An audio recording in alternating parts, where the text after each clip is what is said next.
Alright, hello everybody, my name is Xikizoid and I hope you're all doing fantastic as always. Now for today's video we're going to be playing Perfumare, which is a visual novel that is set in very dark dystopian, sort of urban dark fantasy type of place, where some people are born with a strange affliction called the gift.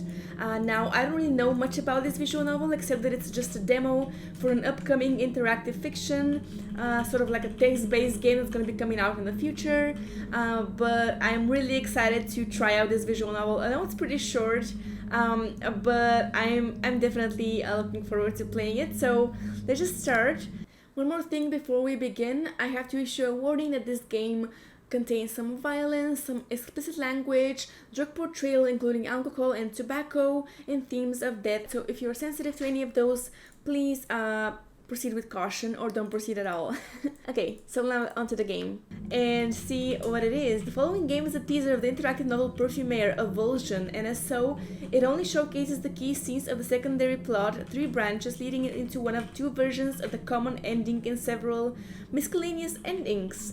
It can be played as standalone and doesn't require any knowledge of Perfumare or Avulsion, though do bear in mind that the story is significantly shorter and simplified. Okay, click to continue. Please select one of the following: she, her. Yes, I am she. Do yourself a favor and try to remember your name, it says. If you cannot, I will just call you Levi. What do you call yourself? I call myself Ziki. Ziki, huh? That doesn't sound right, but it will have to do for now.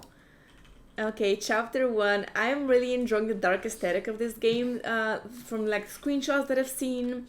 But you wake up with a start to a clattering of distant footsteps.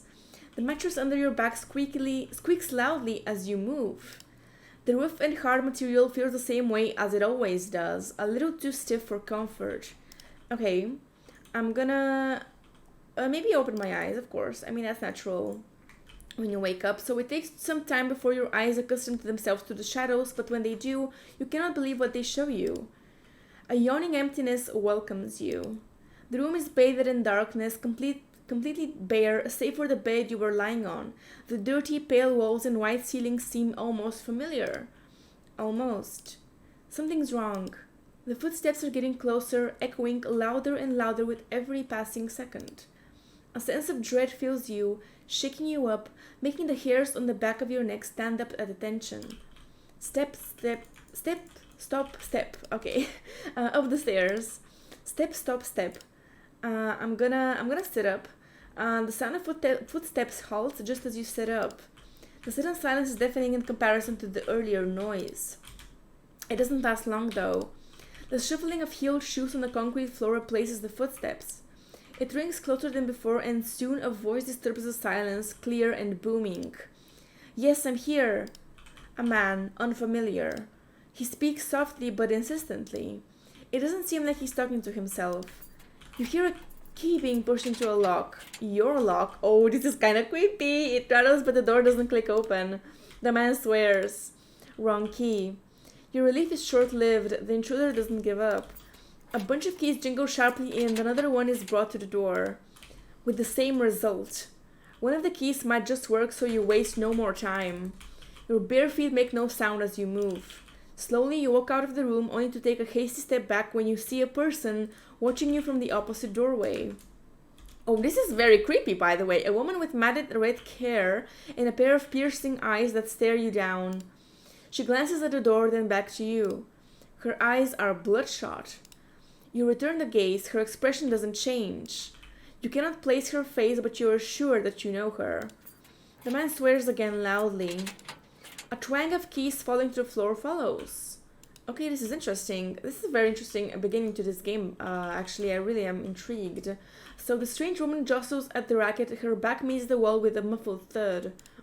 You startle as well, but your body doesn't twitch. Your lack of reaction brings her attention from the front door back to you. She watches you with eyes wide open. Strange woman says, "Did you hear it?" What a weird question. Of course you did. You're standing but a few steps from the door. I'm gonna nod, yes. I thought it was just me, she says. No, you heard it too, clear as a bell. Okay, so the intruder outside the door groans. I am trying, he says. He's impatient and distracted. You sneak down the hallway. The thick wooden door looks new and sturdy. It's a surprising sight considering the state of the house, the grimy floors and the large straps of paint peeling off the walls. The doorknob shifts with the key's movement. The lock below flickers left and right as the intruder wrestles with the keyhole. There's a second lock next to the peephole. It appears to be unlocked. I'm gonna... Oh, should I take a look? Yeah, I'm gonna take a look actually. Oh, he's a creepy guy. Oh my god. Using the... You know, he actually looks like Jasper from Twilight, if you guys have ever watched that. Using the intruder's inattention, you shift towards the peephole. From the tone of his voice, you expected somebody different. The man is young, his plain face twists into an impatient scowl as he tries to open the door with one hand, holding a cell phone with the other. The strands of his dirty blonde hair are plastered to his skin, dripping wet. The raindrops trickle down his face, resting on his lips as he mutters under his breath. So it's raining outside, we know that for a fact. So his brown jacket looks rumpled, but his white-collared shirt is crisp. Sharp? You don't know him and you don't want him here. Okay, we definitely do not want him here, but this strange woman, I don't know her name, but we seem to be aware, like, of who she is, like, deep down, but we cannot really place her name because, yeah, apparently we have some kind of amnesia. You chance a look at the woman. She's gawking at the door, unmoving.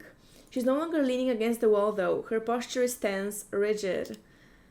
Okay, the key slides for the last time and the latch unlocks. The man exhales. Yes. Twist the second lock above the door handle. Yeah, I'm gonna twist the second lock above the door handle, definitely. The doorknob twists under the newfound weight. But you're faster. Your hand flashes to the lock and you twist it, shutting the latch. The man pushes the door and swears, again. From this close you can hear another person, a low and icy timbre, coming from the phone. Really? Is opening a single door too much for you? The other person says. You have to hurry, they're on the way. At the sound of the voice, the skin on your arms crawls. You know him. You don't remember how or why, but you know him. You're floored. The intruder mutters some excuses, searches through a bunch of keys, and tries to fit one of them inside the lock. The line goes dead. Oh, this is very weird. The girl looks at you anxiously. This is like a very dingy apartment, I would say. This is like a very strange place that we are finding ourselves in. The bed wasn't very comfortable, so it's probably not our bed. And why is she here? Why did she not react when we woke up? Like, it's all very strange to me. But the girl looks at you anxiously. She juts her chin in the direction of the room she came from. Balcony, she mouths. An escape plan. Okay, yeah, I'm gonna run. The doorknob twists under the newfound weight.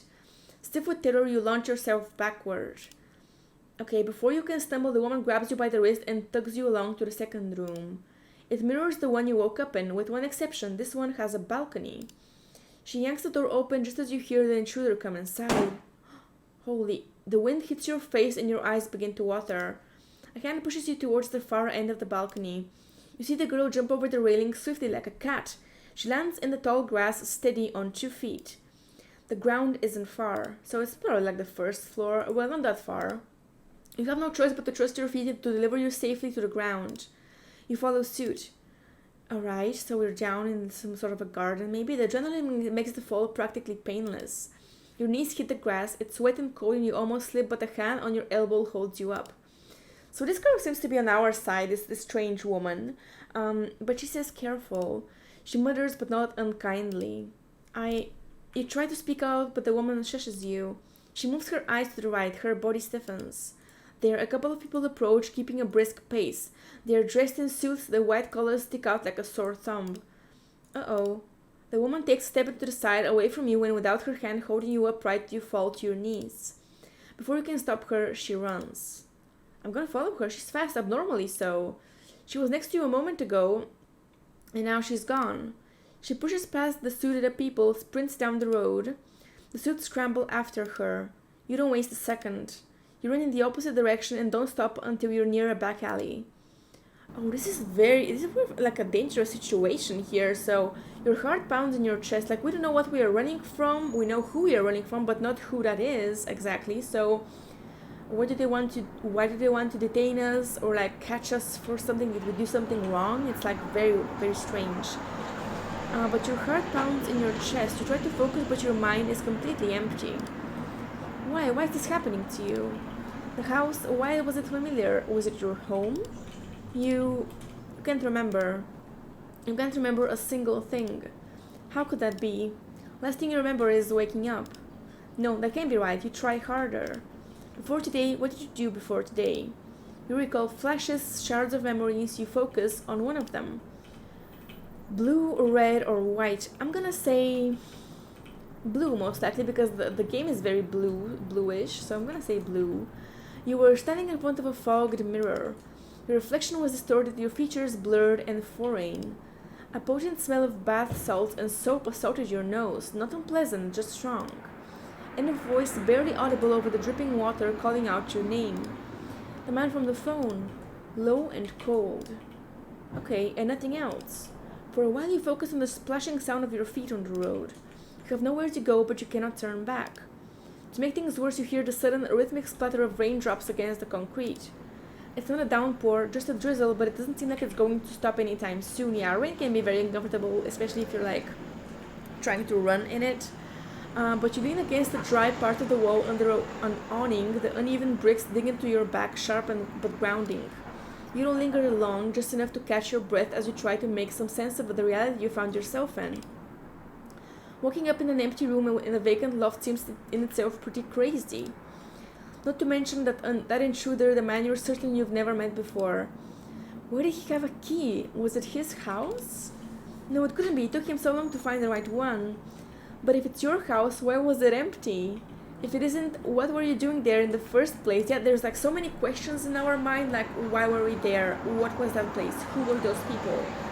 So the room at least seemed familiar. At any rate, you must have spent some time there. Why though, and what for? So many questions and you don't have a single answer. Everything is a mess. And the vague flashbacks you had, an insignificant fragment of your memory. A bathroom small, cramped with no electricity. A single candle, melted wax dripping on the cheap blue tiles. Your own reflection in the fogged mirror.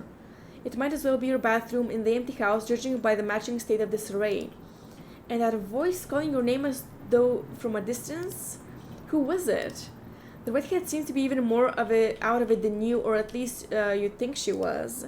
Her presence was a little comforting, all things considered. Yeah, at least we weren't alone, and she seemed to be on our side a little bit.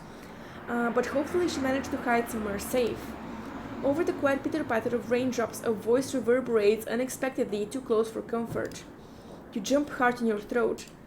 Could it be that man? Has he found you already? Best not to tempt fate. You need to get away from here before it's too late. Okay, so we're like hurrying down the alley until you find yourself on a large street. It looks generic enough, you might have seen it before.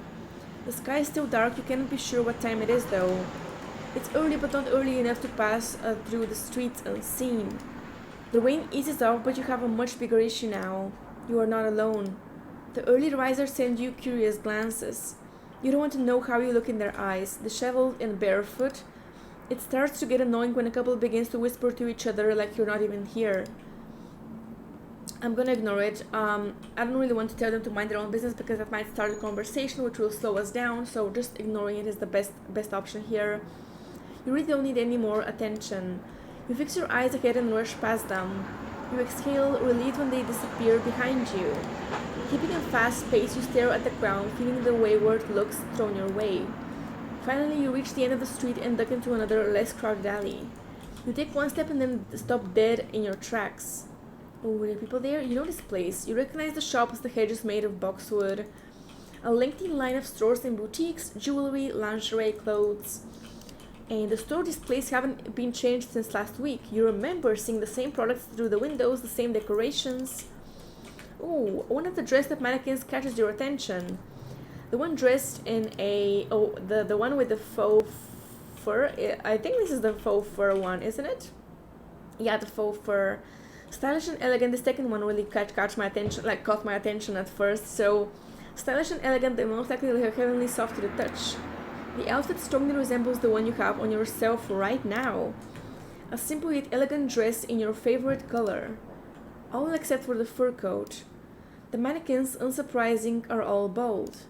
Your own hair is Oh, pretty much non-existent as well. Quite long actually. Short and easy to keep, or middle length and practical. I'm gonna say middle length and practical because like mine is. So the perfect length to be both neat and easy to style. Well, it should be. In this weather, the ends of your locks just end up finding their way into your mouth. You take a last fleeting glance at the shop window and your own reflection in it. You should probably look for some shoes rather than stare at the clothes, so you move away from the display. Alright, so, and then you smell it, the perfume.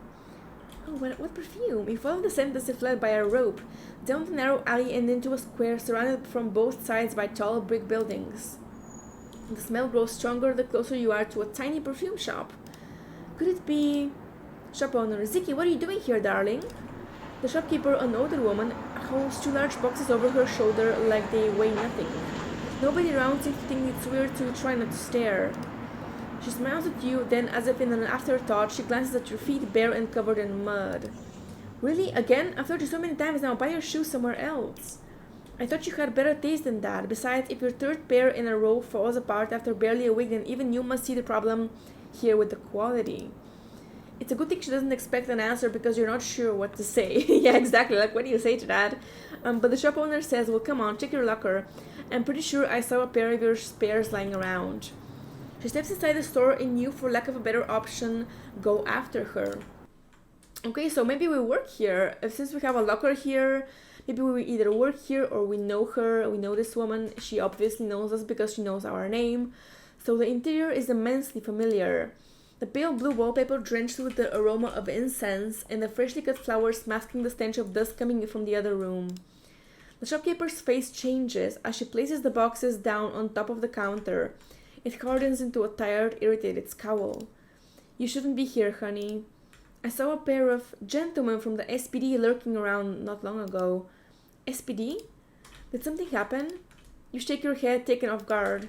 I've heard about the accident. She goes on, biting her lip. We all need to lie low for a while. She sighs. Why don't you take a break, huh? 2 weeks paid leave, how does that sound? So we do work here. She takes your silence as agreement. Look, You jump at the abrupt sound of a landline phone. The woman only huffs a heavy, impatient breath. She marches to the end of the room, rips the phone off the hook, and snaps. What is it? You see her grimace, her shoulders fall as she meets your eyes across the room, waving a hand in a gesture that clearly means go ahead. So you do. Okay, as you open the door to the musty odor of dust grows stronger. The small storage room looks clean and neat. There are no traces of mold or dirt as the smell would suggest, save for the muddy footprints you left behind. I feel kind of guilty about that, but the stench comes from the closed door on your left, bathroom probably. The key sticks out of the lock and you could open it any time you want, but you don't feel particularly inclined to look inside. True to the woman's word, you spot a pair of black slip-on shoes that look like they might be something you'd wear sticking out from beneath the chair. The size is a match, and as soon as you dry yourself with a paper towel you find lying on the ladder, you try the shoes on. Is it enough to just use the paper towel because my feet are very muddy? I was just like barefoot in the rain, but it's fine, I guess. It's a weird feeling. The material is cold and scratchy, but it beats walking around barefoot, so you can't complain. You take a few steps, getting comfortable, looking around while you are at it. There's not much to see really. A brown-toed backpack with a broken zipper, stack of papers, and a half-full cup of coffee, still hot and steaming. You take a look at the cabinet. A schedule is taped to the right side of it with a smiley sticker. Your name appears on the list several times, and handwriting you can definitely distinguish as yours. It's just a bunch of dates. The latest one says 10:09, not very informative. Hoping to find something more, you pull the doors open. Most of the shelves inside are either empty or stacked with neat rows of carton boxes wrapped in plastic with names like opium, tobacco, and cassis. On top of one of the boxes lies a small notebook. Oh, we have a thing in our inventory now, so you take it in your hands before you even think about it. I want to open that up. So inventory, people.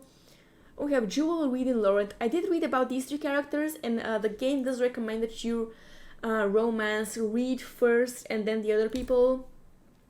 So maybe in our first playthrough, like this one, we're gonna romance Reed first. So let's see.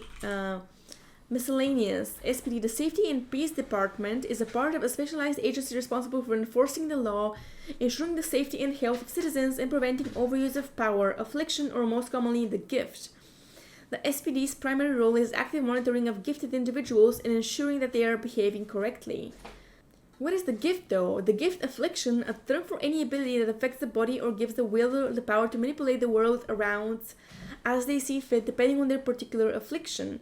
Some gifts are rarer than others, for example, distant healing or shape-shifting.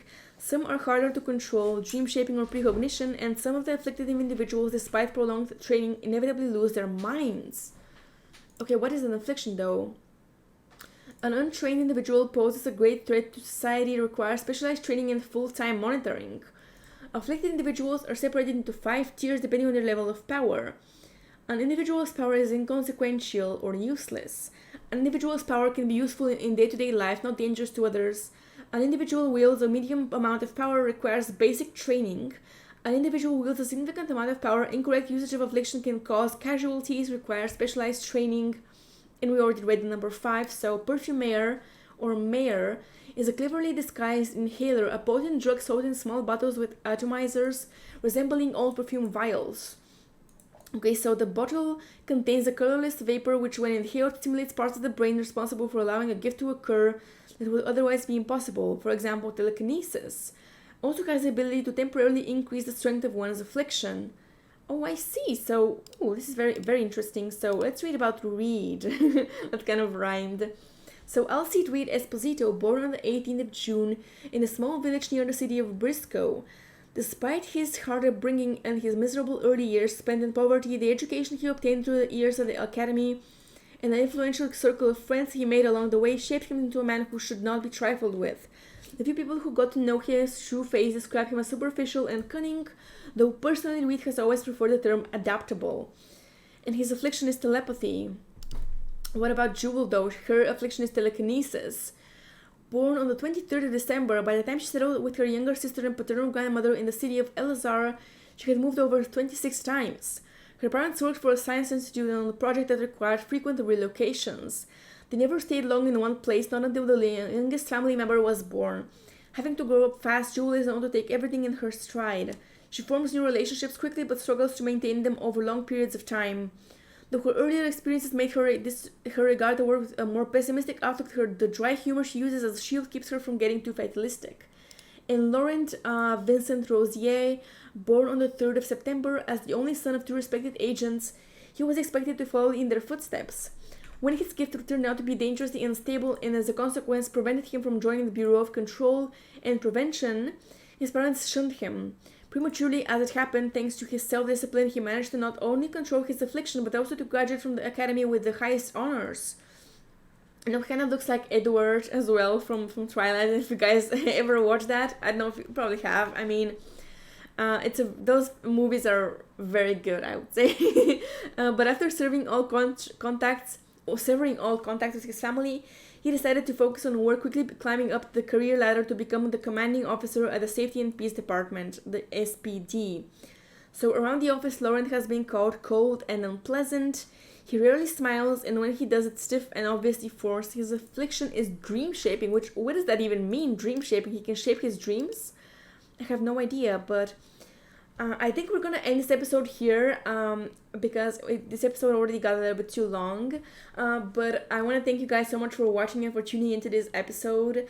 I will be doing more episodes of this game for sure in the coming days. So far I'm having an insane amount of fun with this game, so I really enjoy it. I want to see what happens. The plot is very interesting. Let me just save really quickly. Save over here. Okay, save. And then continue. Okay, return. So yeah, I really want to thank you guys once again. I will be doing another video most likely tomorrow or the day after that. So make sure that you are subscribed so you can get notified for my future videos. And I will see you guys in the next one. Bye bye. See ya.